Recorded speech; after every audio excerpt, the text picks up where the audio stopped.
Assalamu alaikum. Hello everyone. Welcome back to the channel. In this video, I'm going to teach you how to fix YouTube video black screen in Safari but audio works on iPhone after iOS 15 or 16 update. So without wasting any time, let's get started. To start the process, open Settings app on your iPhone.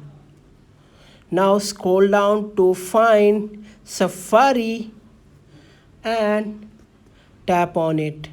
Here, scroll down to find Advanced and tap on it. On the next menu, tap on Experimental Features. Here, scroll down to find GPU Process Media and Video Capture. Turn on GPU process media and video capture. Now go to back menu and tap on website data. Here scroll down and tap on remove all website and data. That's it.